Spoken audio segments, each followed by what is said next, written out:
Time now for the story of 7-year-old Colin Smith from Newport, who died of AIDS 25 years ago. Colin was a haemophiliac who became infected after being given contaminated blood from a foreign donor. It is an extremely harrowing story. His parents, Colin and Janet, now want an apology from the UK government and also answers as to how this could have happened to their little boy 25 years ago. Colin and Janet are from Alway in Newport. They join me now. Good morning to you, Colin. Good morning, John. Good morning. How are you? Fine, thank you, Jason. What sort of a boy was Colin? Cheeky, happy, didn't let anything bother him. You know, I mean, he was a haemophiliac. We were advised not to let him have a bike. His three brothers had a bike, so why shouldn't he? We just put a crash helmet on him. If he fell off, hospital, factor 8, he was just treated as normal as the other children. We didn't wrap him up in cotton wool. He was your youngest? Yes. He was your fourth child? Yes. All boys? All boys. And it's a 1 in 4 chance of getting haemophilia, and unlucky Colin did get it because it's in the family. Just be clear with us here, Janet. What is haemophilia? Haemophilia is the blood doesn't clot. There's different stages of it. You can get mild haemophilia, but Colin was severe, so he had no blood clotting factor in his blood. So he'd have to have blood factor 8 out of the blood to clot his blood. It's more, he got wicked bruises and things, but it was more internal bleeding that, you know, they suffer with into the joints, into the muscles, and so they have to have factor 8. But he could have had a normal life. And what about your 3 other boys? They're fine. No haemophilia. It's just him. It was just him. But, you know, I mean, they protected him very, very much. You know, he was the baby of the family anyway, so they were very protective. And we just told him that he had special blood. And they, you know, if he fell, they'd just come screaming in, he's fell, or, you know, and you know, we'd just take him to the hospital and get the factor 8. Colin, what happened? Well, they called us in one day and said that he was infected with HIV. We just thought at the time, well, fine. We went out, we didn't even know what it was.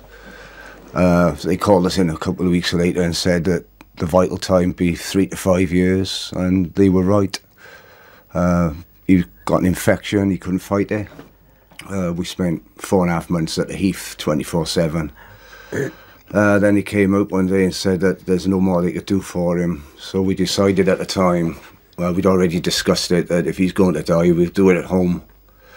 So under severe protest from his doctors, we just picked him out of his bed and took him home. That was in November.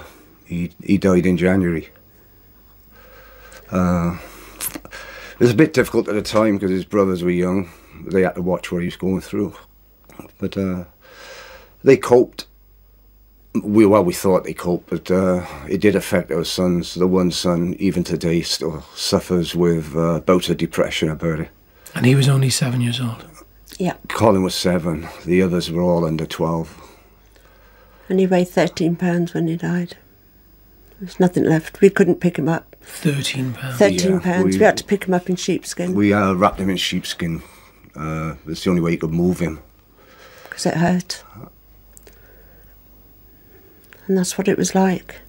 But no, I'm not sorry we brought him home. He died around his family. But the devastating thing as well was 3 years later, you tried to come to terms with things. We had cards through the door to say that he'd also had hepatitis C, and we all had to go and get tested. We were never ever told that he had hepatitis C. And I can remember going to the hospital and asking them, what did he die of? And they said it could have been either. But we were never ever told. But to put our other children at risk with hep C without telling us, because they were climbing around with Colin before he got too weak, playing with him. There's one time Colin had severe nosebleed. We phoned the doctors and they just said burn his mattress. That was the end of the conversation on that point. Barrier nursing, we couldn't. He was our son. If we caught something, we caught it. But to leave 3 years from his death to the time of telling us he had hep C, it was worse than actually when they told us that he had HIV, which they knew for a long time before they told us. I was very angry at the time. I thought there was either corporal manslaughter, medical negligence, or total incompetence, whichever label you want to give. Has that anger diminished? Sometimes, but no, something will trigger it, it'll come back. You know, It doesn't always go away. it's not just our family. There's dozens of families have gone through this. It got to the stage where we just couldn't go to any more funerals. There were so many on top of each other. Colin, I can hear the emotion in your voice. I'm sure the listeners can too. Is that anger? Is that sadness? Frustration, because it's gone on now more than 25 years. There's been numerous times that this could have been put to rest, and consecutive governments have blocked it, totally ignored it, brushed it aside. We had the Archer inquiry, which came out, it was the worst disaster in the history of national health. Still nothing's been done. This time we've got quite a lot of support from cross-party members in Parliament, and we're just hoping that David Cameron and his government will do a decent thing and put this to rest finally, so other people, not just ourselves, can put it to rest and get on with their lives. But what do you want, Colin? Because nothing can bring your boy back. We've got haemophiliacs in the family. There's another one that's just been born a few years back. I don't want to be 15, 20 years down the road finding out that he's been infected with something and I didn't do anything about it. So, but what good does an apology do 25 years on? It helps us. Yes, it does help us. It's an admission by the government and the health service that they did do something wrong and it could have been avoided. And they knew they imported it. And we want a public apology. Just go back for me, Janet, and tell me how you reacted when your little boy contracted AIDS, and how did that happen? And how could it happen? Exactly, and this is what we need to find out. This is the whole debate at the moment, because we want answers. But how did it happen? What's your understanding? How did it happen? Well, they imported blood products from Arkansas prison, so Skid Row, and they just pull that. They just put because there was a shortage of blood. Yes, and so they just sent it over. But America themselves refused to use it. And they sold it to us. And no one screened this blood? No. For the sake of a couple of pence a unit to heat treat it to kill all viruses, someone in authority decided that they just take the risk. And that is why so many people were infected with HIV and Hep C. That is absolutely appalling. Yeah. And we want answers to that. And we want people to stand up and be counted for what they have actually done. But why didn't you do this 25 years ago? Do you know, these campaigns have never ever stopped. We're in a group, it's called Tainted Blood, and we have been trying we have never ever stopped. It's been going on this long. We've never had a break. Because there's people fighting constantly to get this sorted. So what sort of response have you had from the successive governments? Nothing. This one now with Alistair Burt, he was amazing. We've got more support from MPs from cross parties now, and we all feel very hopeful that he will get this sorted out for us. We had the Archer inquiry that came down, and he described it as the worst disaster in the history of the National Health Service. Still nothing's been done. But it was a privately funded inquiry because the government wouldn't hold a public inquiry. How do you know the blood came from an American prison? Because we've traced it. We had people, haemophiliacs, who they 24/7 spent their time researching. The government somehow managed to lose most people's medical records. We were lucky; we actually managed to get our sons. So we had batch numbers, and we could trace it back to the source of the company it came from. We finally found out it was actually from Arkansas prison, where prisoners were allowed to sell their blood to buy goods in the local shop.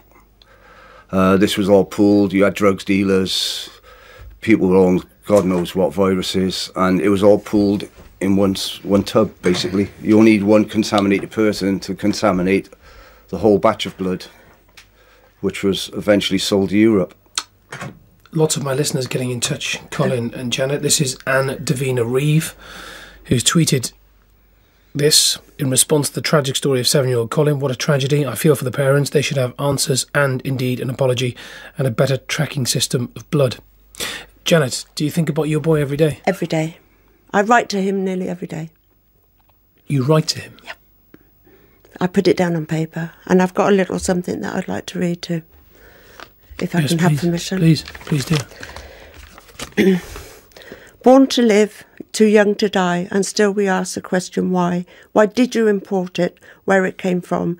You injected that poison into my son. Yes, I'm bitter, I'm twisted, but you don't understand. But I'm telling you now, you have bad blood on your hands. You have to admit it, where you went wrong, and you need to apologise to my beautiful son. You're not bitter, you're not twisted. You came into the studio today with smiles on your faces. But I write things down, because that's just the way I cope with things. What sort of things do you write? How I miss him, how I know I'll be with him, how much I love him, how much his brothers and his daddy misses him. He was our world, and they took it. What sort of impact has this had, not just on you, but on your other boys? It's tremendous. He's talked about every single day. My grandchildren know who he is. They know it's Uncle Colin on the wall. They talk to him. That, you know, children are very sort of... I wish I was a child sometimes, because they say funny things and they make you smile. But he's talked about every single day. A day he's never missed. And it's not sadness. You know, we talk about our happy times, but when something keeps coming around like this and we can't get any satisfaction, and the sad times come back, and you need to get past that. We need to get past that. Which is why, Colin, this is why I'm intrigued. You're obviously two very strong characters. You've been through a terrible ordeal, which is why I'm intrigued as to why, if indeed you are so strong, if indeed you think about your son every day and you are doing such a magnificent job in carrying on with your lives, your boys' lives and your grandparents' lives, why carry it on? Why? Because we want to make sure it doesn't happen again, which over the years it has happened again. We've got haemophiliac friends who were told when they were HIV that this won't happen again. Then Hep C came along. What makes me angry is they keep denying it, and we know we've got it all written down, and that fuels your passion to get an apology. Why keep denying it? It was bad enough when HIV and Hep C came along, but then a few years down the road we're finding friends who have suddenly been in contact with CJD. What else is out there? You know, and if we're not willing to stand up and say it's not good enough, how can they deny it? I bet everybody who's listening to this interview right now is screaming at the radio saying, how can they deny it if there has been a public inquiry? They actually knew about this in the early 70s. Our son wasn't born until 1982. Should never have happened. He should never have been in the line to be involved with these viruses. They knew about them.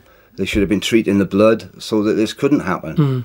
You know, but they never, for the sake of What was the money. response of local people when they found out and discovered that your boy died of AIDS? I actually made the mistake of telling my sister. Family. We were known as the AIDS family. You were called the AIDS family? For quite a while, yes. I told my sister that Colin was HIV. We had to explain to him because their children were young as well. So if he's bleeding, don't touch the blood, come and tell us and we'll sort it. But she happened to mention it at the local school. Next thing we know, it's all over the place. We got up one morning, there was AIDS dead written across our front door. So, what? AIDS dead. My other children asked me what I was doing at 7:30 in the morning. I was painting the front door. Because somebody had written AIDS dead. Across the front door. This is after the death of your boy? No, this is while he was alive. This is while he's alive? Yeah, this is when they found out. He was 2. He was scratching into my car. And this is when they found out. We had to move in the end because it's just got too much of phone calls. How could you live in the same house as a child like that? Should be on an island, we were told, over a phone. You know, he should be isolated, put away. Why do you let him sleep in the same bedroom as his brothers? He should be in his own room. We had all that type of thing. It makes you stronger. It gives you something to fight against. Does it make you stronger than Colin? You are remarkable characters. I have to say that now. You are remarkable characters. I just wonder whether other people would have just caved in. We could have, but we had other children. There were 1,200 haemophiliac families involved in this. There was, I think it was almost 6,000 people altogether infected with HIV. We're a strong group. It's reduced by 2/3 now, the haemophilia. I don't think I've ever met or interviewed anybody on Radio Wales who have an unbelievable fighting spirit. Each other. We have.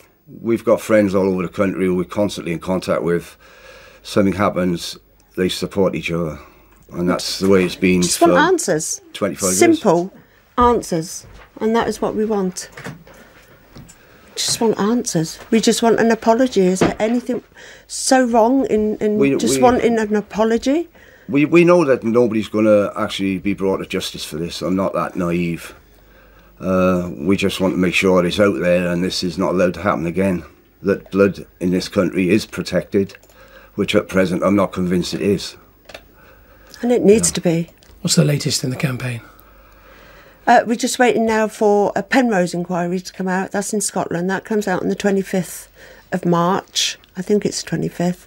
And then hopefully our government will then... They have said they'll try and sort it out either before the end of this Parliament or prioritise it in the next Parliament, whoever elected. Which we're hoping that if it doesn't happen before, words. Please, don't drop us. We need answers. Colin and Janet, I don't know what to say other than thank you so much. Thank you for giving us the time and please keep in touch. Please keep in touch with us and let us know how your fight continues. Thank you so much for taking the time. I know it's been really difficult for you to come onto radio and talk about it, but you've done a magnificent job. Thank you so much. No, thank you, Jason. Thank you. Colin and Janet Smith, thank you.